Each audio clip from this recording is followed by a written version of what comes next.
kid, you get asked this one particular question a lot. It really gets kind of annoying. What do you want to be when you grow up? Now, adults are hoping for answers like, I want to be an astronaut, or I want to be a neurosurgeon. You adults and your imaginations. Kids, they're most likely to answer with pro skateboarder, surfer, or Minecraft player.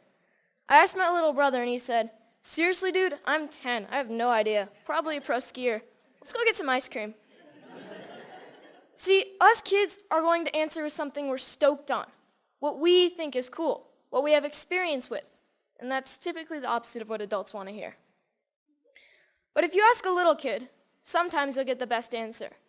Something so simple, so obvious, and really profound. When I grow up, I want to be happy. For me, when I grow up, I want to continue to be happy, like I am now. I'm stoked to be here at TEDx. I've been watching TED videos for as long as I can remember, but I never thought I'd make it on stage here so soon. I just became a teenager, and like most teenage boys, I spend most of my time wondering, how did my room get so messy all on its own? Did I take a shower today? And the most perplexing of all, how do I get girls to like me? Neuroscientists say that the teenage brain's pretty weird. Our prefrontal cortex is underdeveloped, but we actually have more neurons than adults, which is why we can be so creative and impulsive and moody and get bummed out. But what bums me out is to know that a lot of kids today are just wishing to be happy, to be healthy, to be safe, not bullied, and be loved for who they are.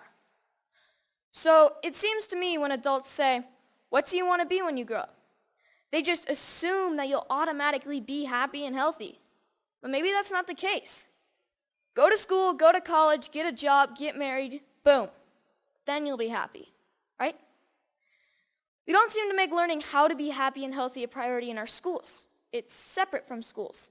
And for some kids, it doesn't exist at all. But what if we didn't make it separate? What if we based education on the study and practice of being happy and healthy? Because that's what it is, a practice, and a simple practice at that. Education is important, but why is being happy and healthy not considered education? I just don't get it. So I've been studying the science of being happy and healthy. It really comes down to practicing these 8 things: exercise, diet, nutrition, time in nature, contribution, service to others, relationships, recreation, relaxation and stress management, and religious or spiritual involvement. Yes, got that one. So these 8 things come from Dr. Roger Walsh. He calls them therapeutic lifestyle changes, or TLCs for short. He's a scientist that studies how to be happy and healthy. In researching this talk, I got a chance to ask him a few questions like, do you think that our schools today are making these 8 TLCs a priority? His response was no surprise. It was essentially no.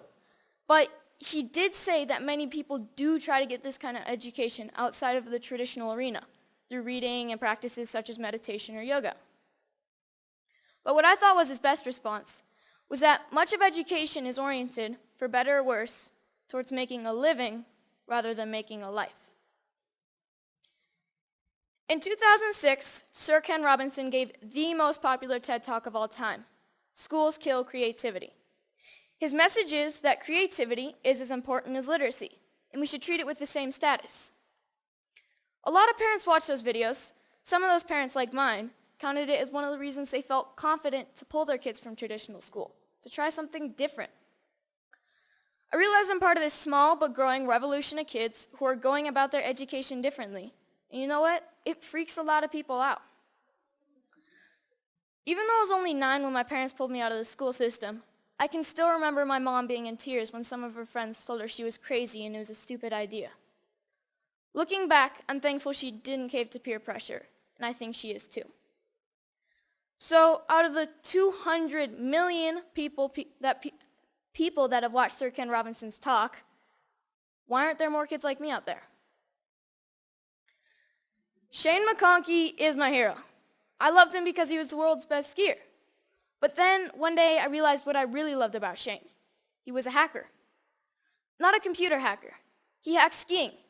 His creativity and inventions made skiing what it is today, and why I love to ski. A lot of people think of hackers as geeky computer nerds who live in their parents' basement and spread computer viruses. But I don't see it that way.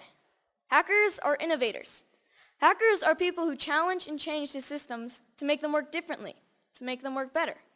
It's just how they think. It's a mindset. I'm growing up in a world that needs more people with the hacker mindset. And not just for technology.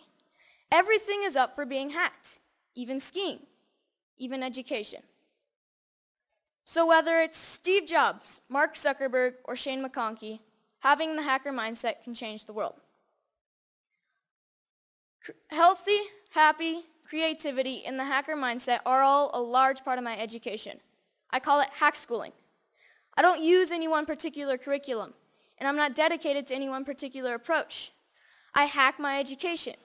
I take advantage of opportunities in my community and through a network of my friends and family. I take advantage of opportunities to experience what I'm learning, and I'm not afraid to look for shortcuts or hacks to get a better, faster result. It's like a remix or a mashup of learning. It's flexible, opportunistic, and it never loses sight of making happy, healthy, and creativity a priority. And here's the cool part, because it's a mindset, not a system. Hack schooling can be used by anyone, even traditional schools. So what does my school look like? Well, it looks like Starbucks a lot of the time. But like most kids, I study a lot of math, science, history, and writing. I didn't used to like to write because my teachers made me write about butterflies and rainbows, and I wanted to write about skiing.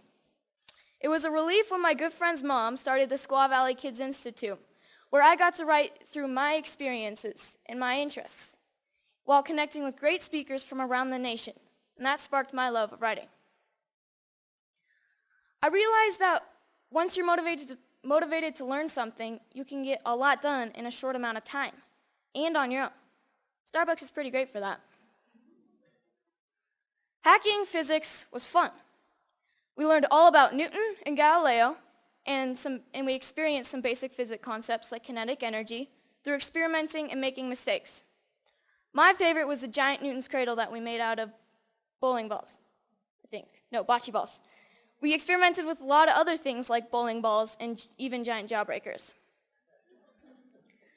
Project Discovery's ropes course is awesome and slightly stressful.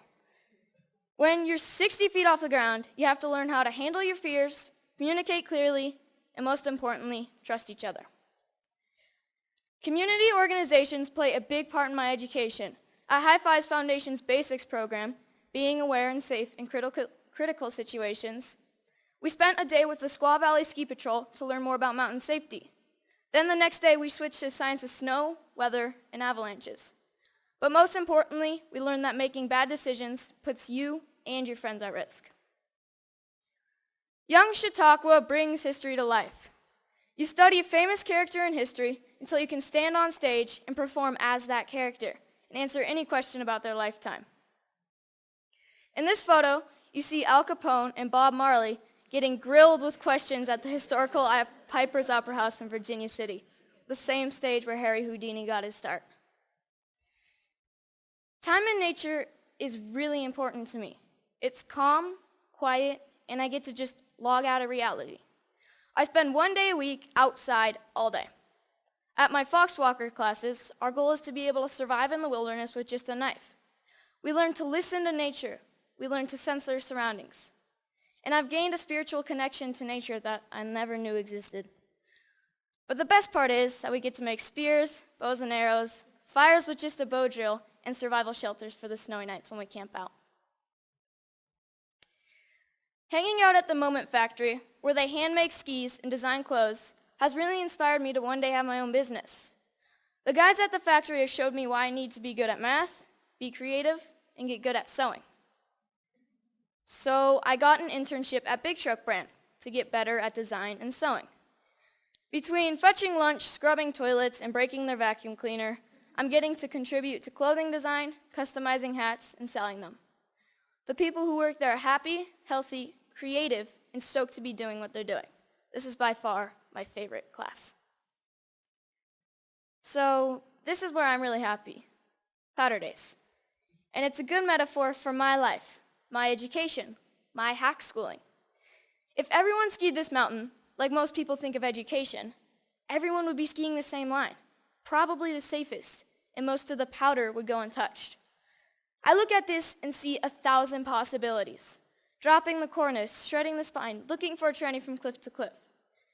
Skiing to me is freedom, and so is my education. It's about being creative, doing things differently. It's about community and helping each other. It's about being happy and healthy among my very best friends. So I'm starting to think I know what I might want to do when I grow up. But if you ask me, what do I want to be when I grow up? I'll always know that I want to be happy. Thank you.